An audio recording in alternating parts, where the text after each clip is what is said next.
Hey guys, it's Keira here. Welcome back to the Subtl YouTube channel. Today we're going over the top concealer mistakes that people make and how to fix them. Now, I feel like I have improved my concealer game so much over the past year especially, and the Subtl Beauty concealer is a huge part to thank in that. So we're gonna go over the list. Some are just common tips that I've seen, from makeup artists on TikTok, and then some are just mistakes that I used to make and I feel like things look a lot better, last a lot longer now that I've made these little tweaks. So without further ado, let's get into it. All right, so the first mistake that you might be making with concealer is not preparing your skin properly, and usually that comes down to moisturizing. So actually a big part of that is starting from the inside out, so drinking enough water. That can be a huge game changer for your skin. Sleeping on a silk pillowcase can make a really big difference, and then obviously just having a high quality skincare routine that you do every single night when you do your skincare, not letting it sit for a long time in between steps, but really applying it all in a row that locks in the moisture. Again, lessons learned from a girl that lives in the desert, okay? But having a nice hydrated base is so important. And then I also like to do a sunscreen as a base. Oh, and then also when you apply your moisturizer in the morning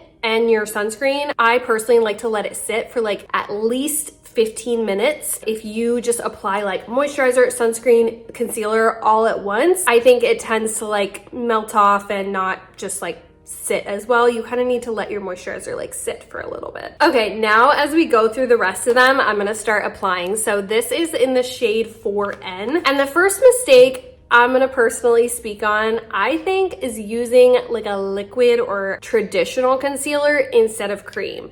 Using a cream concealer like this has truly changed my life, because I would used to try to use a typical concealer and I would try to spot conceal, because as you guys can see, I have so many red marks, and basically I couldn't spot conceal. It always looked patchy, and so that's when I would wear a full foundation, because I just thought I have to wear a full foundation to cover things up. But as you guys will see as I'm applying this, you don't have to use a full foundation when it comes to a cream concealer and a concealer that's actually a really good shade match for you.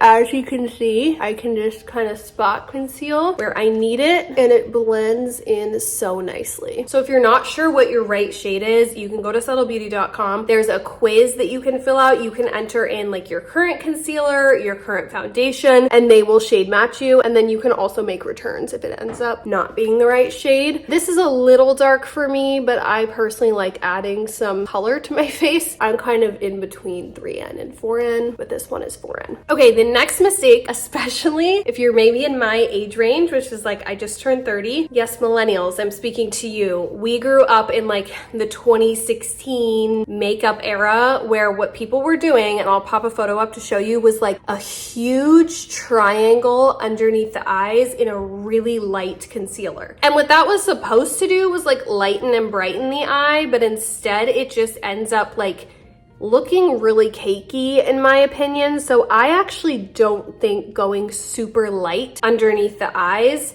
does you any favors. I think it actually makes things worse. And as you can see, this 4N is a little tanner than my actual skin tone. And personally, I found that this looks best underneath my eyes. And when I use too bright of a concealer, I just think it makes it look obvious and cakey and not good. If your goal is to brighten the eyes though, you could take a little bit of a lighter concealer and just pop it into the corners only, and that can definitely help. But personally, I've lately just been liking using the 4N, which is my shade, if not even just a teensy bit darker. Now, the next mistake with concealer is in spot concealing blemishes, okay? There's several things you can do here. As you can see, I have 2 right now. I really like using this stippling brush, but when it comes to my active acne, I will usually not use the stippling brush. One, because of germs, I don't want to spread the acne to other places, or if I use it on there, I will just make sure to wash it for the next use. But 2, I think you're getting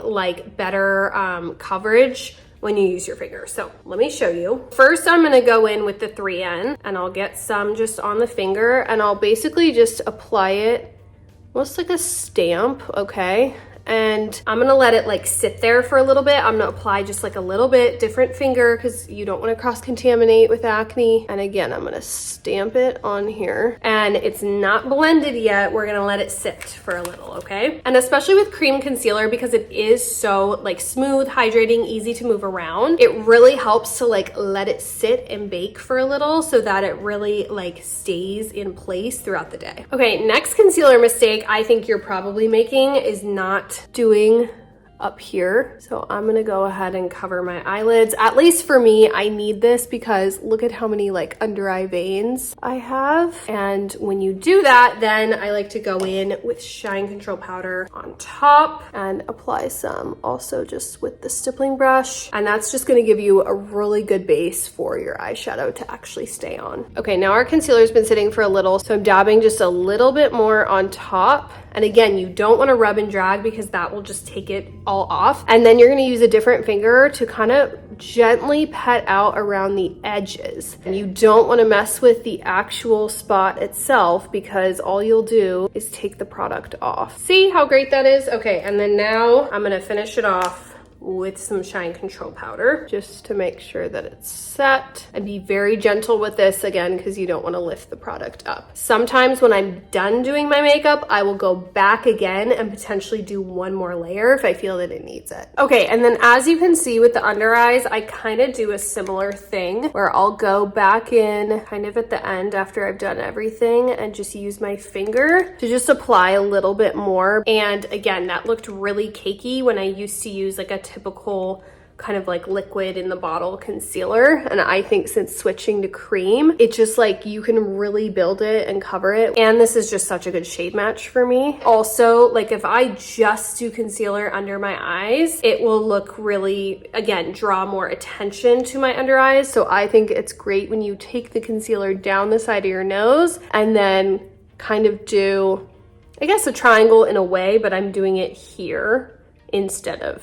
here, if that makes sense. All right, and there are my top concealer tips. Now, the final tip I'm gonna say is going in with too much product to start. Again, I think that like with the cream concealer from Subtle, you can really build it, but if you just take a ton to start, it's not going to sit well throughout the day and it's gonna end up looking cakey. So the best thing that you can do is start light and then layer on top of that as you need to and as you go. Here is the final concealer applied. This is obviously not a finished makeup look, but I wanted to just show you guys my concealer tips and tricks and those common mistakes that people tend to make. The beautiful thing too, like again, I live in the desert, it's already getting really hot. Some of my makeup will be melting off, okay? You just can't really avoid it unless you use like those intense setting sprays and stuff, which like I don't want to do because again, that's like gonna cause acne. That's the beauty of the Subtle stack. You can grab this, put it in your car, put it in your bag with you, take it on the go,